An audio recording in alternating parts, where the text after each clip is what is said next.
Russia may have sent a hidden message to President Trump as it joined Iran in high-tension military drills. Together, Iranian and Russian forces simulated the liberation of hijacked vessels in the strategic Strait of Hormuz.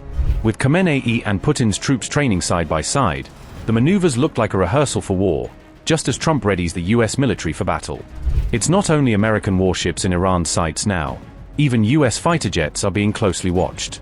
Iran has reportedly issued a no-fly warning to the United States, as rockets were seen soaring dangerously close to a US carrier. Tensions in the Gulf have intensified as Iran and Russia carried out joint military exercises in some of the world's most strategic waters. On February 19th, the two nations held a major naval drill in the Sea of Oman and the northern Indian Ocean. As part of the exercise, the Russian corvette Stoikiy entered Iranian waters and docked at one of the country's key naval bases. Naval units from both sides practiced boarding operations, simulating the liberation of a hijacked commercial vessel. According to Press TV, the joint exercise also featured aerial reconnaissance, surface warfare operations, and the capture of simulated pirates. In a bold escalation of its Venezuela sanctions campaign, US forces recently seized a Russian-flagged oil tanker in international waters after protracted pursuit. Officials stated that the drills were aimed at strengthening coordination and tactical cooperation between regional naval forces. Tracking data from the US Naval Institute suggested that the USS Abraham Lincoln could be operating near the area where these drills took place. The same day, Iran issued a notice to airmen, or NOTAM, ahead of the exercises. The notice detailed scheduled rocket launches across southern Iran between 3:30 and 13:30 Greenwich Mean Time. Prior to this joint operation, Iran had already conducted live-fire naval drills in the Strait of Hormuz. During those exercises, Iran's rapid response battalions carried out both offensive and defensive maneuvers. The Strait of Hormuz was even temporarily closed as part of the military activity. Maritime authorities also restricted vessel traffic through certain sections of the strategic waterway for the duration of the drills. The United States has significantly increased its military presence in the Middle East within the last 24 hours, according to a report by Axios on February 17th.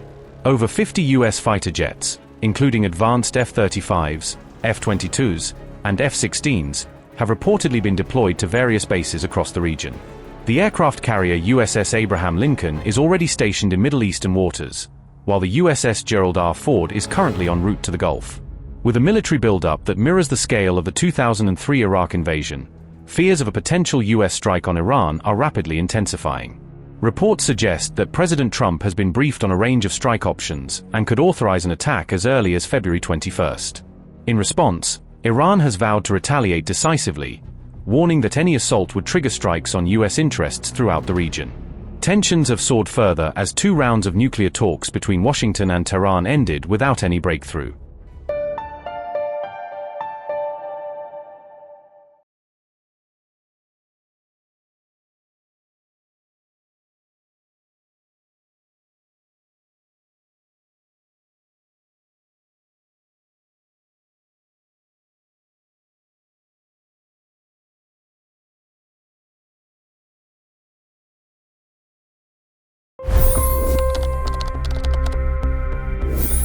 $25 crore गरीब गरीबी को परास्त करके बाहर निकले।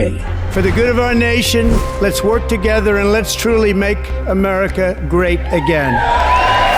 The fastest news breaks. Requested PM saying that look, you will have to speak to Putin and to Zelensky. The biggest news makers. The relationship with India is probably the most important bilateral relationship the US will have for the rest of this century. The capital delivered quite an election result today. Expert analysis. The million-dollar question today is how to stop this dance of death. Ground reports. I'm standing at the crossroad of the Kumbh Mela. Behind me are more than 100 entry ghats. Long-form interviews. Exclusionary politics is reflected in Manipur case as well. You don't bother because this is a small state. Deep dive into burning issues. It's often said DRC could be the richest country in the whole world. It's because of what sits underneath. Why exactly did the US topple the Sheikh Hasina government? HT videos. We don't just break news, we break it down.